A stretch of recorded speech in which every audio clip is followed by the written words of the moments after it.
Hi, this is Steph with Belladonna Dyes, and today we're going to make a spiral that's inspired by a pride flag. So we're making a straight ally spiral. I start by turning the shirt inside out and getting it nice and smooth.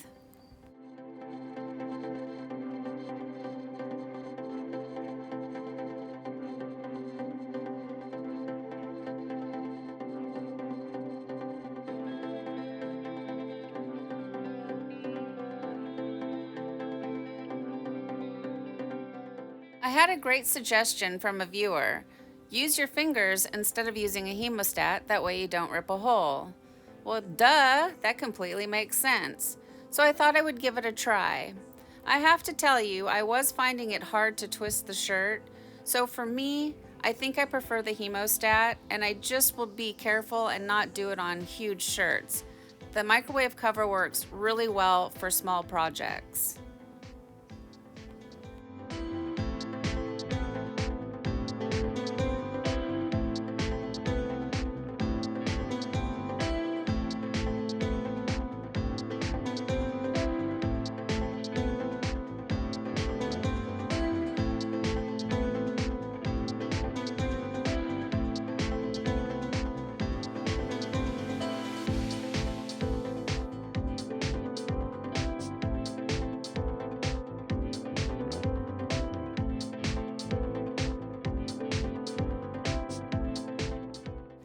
Continue spiraling your shirt around, trying to avoid having the pleats overlap each other, and then when you get it spiraled up the way you like it, go ahead and secure it with rubber bands or kite string, whichever you prefer. I have a link below in the description box for everything that I used for tie-dye. I especially like these rubber bands. They're nice and stretchy and they rinse off really well so the dye doesn't stick to them. I like them a lot.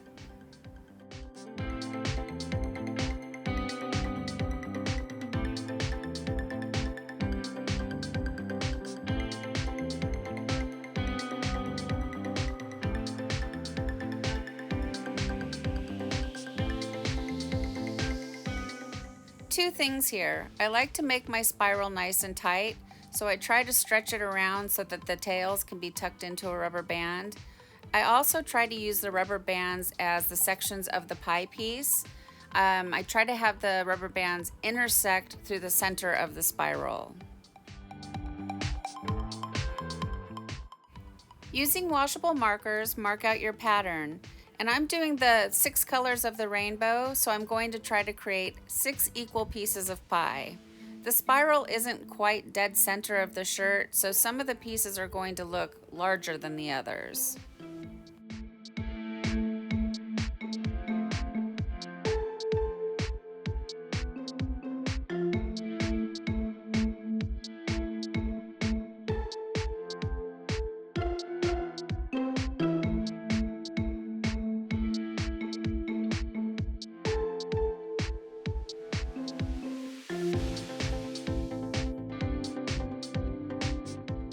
The inspiration flag has 3 black stripes and 3 white stripes, so I flip it over and I'm going to draw out 3 black triangles, leaving 3 white triangles.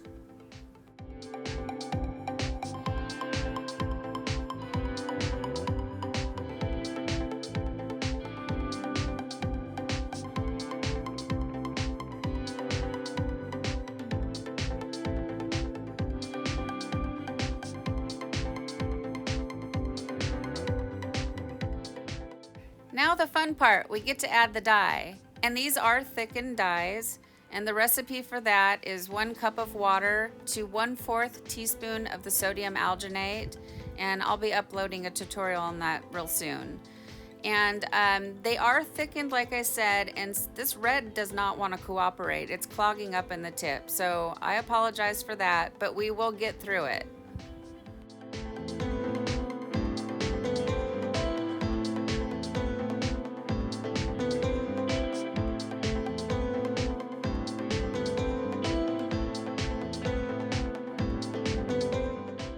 For this particular project, you want to only saturate the dye halfway through the thickness of the shirt.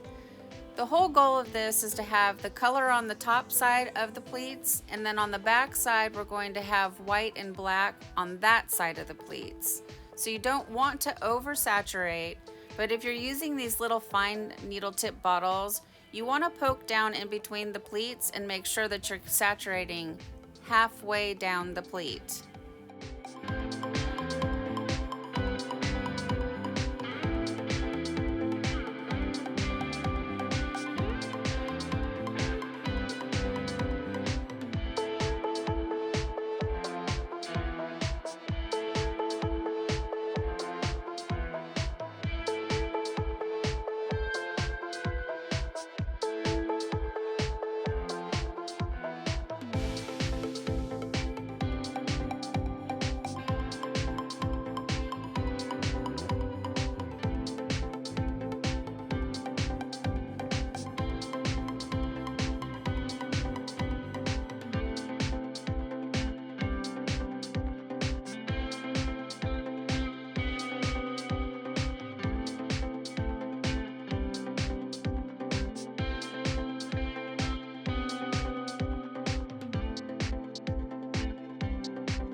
I think I've mentioned this before, but it's been a while. I like this particular dye setup with the little pan from the dollar store and then this cooling rack that I got from Amazon, which there is a link for that down below. The reason why I like this system is I can constantly spin the spiral in front of me, keeping the work right there so I can see what I'm doing, and I'm not having to reach across the project with my dye. So one thing you need to know is these little metal trays leak. You cannot trust them. So you must put them inside of another container to batch, like a Rubbermaid tote or something. You do not want to come out the next morning and find that all of your dye has dripped down and leaked all over the place.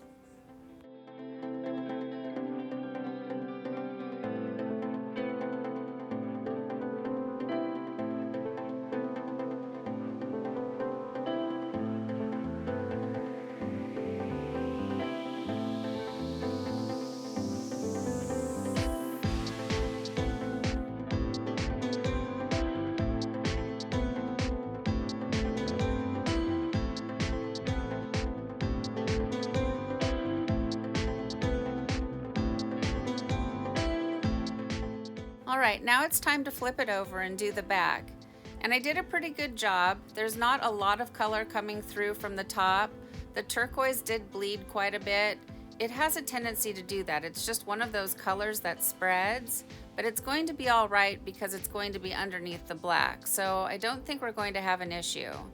And again, now adding the black, you want to saturate it, but you don't want to saturate it so much that it goes through to the other side where the colors are, because you only want the black and white on this side of the pleats. I hope that makes sense.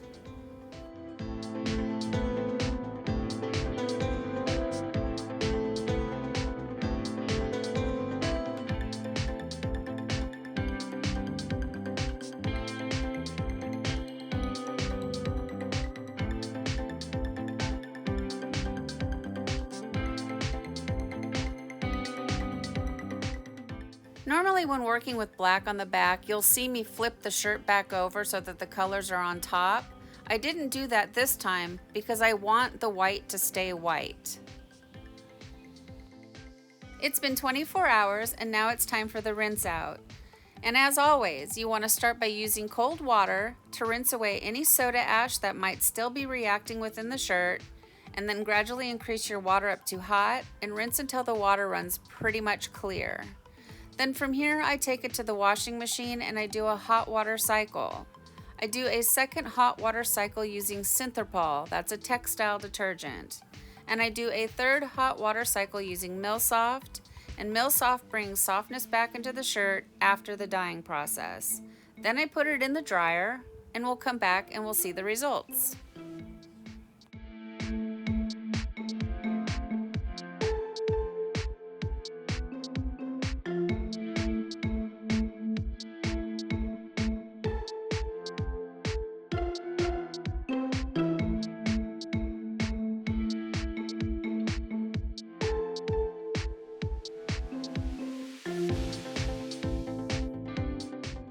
Well, here it is, guys. Here's our shirt after it's been washed and dried.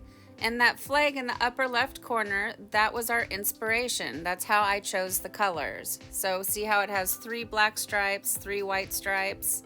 So the blue, because it had that oversaturation, isn't really allowing for those white stripes, but that's okay. I think it still looks all right.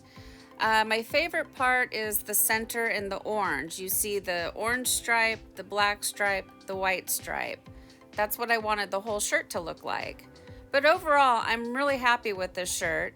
It's a pretty shirt. It's fun for summer. It looks like the inspiration flag. I think anybody would be proud wearing it in support of Pride Month. So, what do you guys think of this shirt? Please leave me some comments down below. Thank you so much for watching.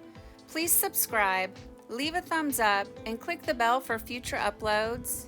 And remember, have fun tie-dyeing.